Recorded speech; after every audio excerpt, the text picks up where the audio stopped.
நம்ம ரீசெண்டாக ஒரு ஃபோன் கால் வந்தது. புதுக்கோட்டையிலேருந்து ஒரு கஸ்டமர் கால் பண்ணி, நம்ம தருமபுரியிலேருந்து 3000 கோழி சொனாலி கோழி எடுத்திருக்காரு, ஒரு மாத கோழி. விலை கம்மியாக இருக்குன்னு சொல்லிட்டு ரூ. 65 கிடைச்சதுன்னு எடுத்திருந்தாரு. கடைசியில் பார்த்தீங்கன்னா 3 மாதம் 4 மாதம் ஆச்சு, முட்டையே வரலைங்க. கஸ்டமர் கால் பண்ணி என்ன ரீசன் பார்த்தீங்கன்னா, அந்த கோழி அனைத்தும் வந்து கிராஸ் கோழிங்க, சொனாலி கிடையாது.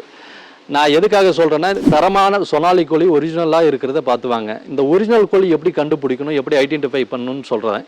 இந்த கோழி வந்து பார்த்திங்கன்னா, ஒரிஜினல் கோழி வந்து சொனாலி கோழி இந்த மாதிரி 4 கலரில் வரும் உங்களுக்கு. இந்த மாதிரி பொறி பொறியாக இது பயோமீன் சொல்லுவோம். அதே போல் சிகப்பு, அடர் சிகப்பு வரும். இந்த மாதிரி மஞ்சள் கலர், தங்க நிறத்தில் ஒரு கலர் வரும். இந்த கோழிக்கு வந்து பார்த்திங்கன்னா மூக்கு அடிக்க தேவையில்லைங்க, தேய்க்க தேவையில்லை, ஒன்று கொத்திக்காது. அதே போல் காலோட நிறம் பார்த்திங்கன்னா உங்களுக்கு தெரியும், பியூரிட்டி ஃபுல் மஞ்சள் நிறமாகவும் கருப்பு கலந்த மாதிரி இருக்கும். இன்னொன்று யாருமே சொல்லியிருக்க மாட்டாங்க. நான் ஒரு 17 வருஷ அனுபவத்தில் சொல்கிறேன். இந்த சொனாலி கோழி தாய் கோழியாக இருக்கட்டும், இல்லை பெரிய கோழியாக இருக்கட்டும், வால்முடி வந்து வளைஞ்ச மாதிரி இருக்குங்க. உங்களுக்கு பார்த்தாவே தெரியும், ஃபுல்லாகவே வளைஞ்ச மாதிரி தான் இருக்கும். இந்த மாதிரி தான் இருக்கும். இதே மாதிரி வந்து வேறு கோழி பார்த்திங்கன்னா டிபி கிராஸ் இந்த மாதிரி கோழிகள்லாம் உங்களுக்கு இந்த மாதிரி இருக்காதுங்க. இதே கலரில் இருக்கும், ஆனால் கோழி இந்த மாதிரி இருக்காது. உங்களுக்கு கோழி வேணுன்றவங்க இந்த நம்பரை, அதாவது திரையில் தெரிகிற நம்பரை கான்டாக்ட் பண்ணுங்கள்.